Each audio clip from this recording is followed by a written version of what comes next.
हाय मित्रांनो, कसे आहात तुम्ही? आशा करतो तुम्ही सगळे चांगले असाल. हे बा ऊन लय पडतंय. कोणी पण उन्हाच्या बाहेर हिंडू नका, कारण की आजारी पडू शकता तुम्ही पण.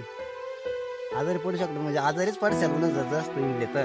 कारण की उन्हाच लय पडत आहे बा. मी आता सावलीला आलो. पाणी चालू आहे मग कांद्याला तिकडं. तर जेवायला आलो, भूक लागली म्हटलं जेवण करून घ्यावा. हे बघा डबा,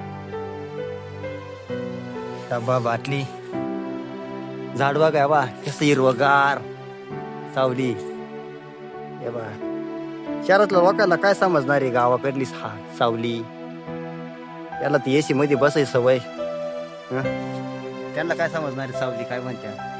गार एसी पेक्षा भारी. हं? बा, जेवण करतो आता मस्त. पाणी चालू आहे कांद्याला तिकडं. हे बघा हे कांदे. हो इकडं पण आहे. आवडला असेल तर लाईक करा, सबस्क्राईब करा चॅनलला. धन्यवाद.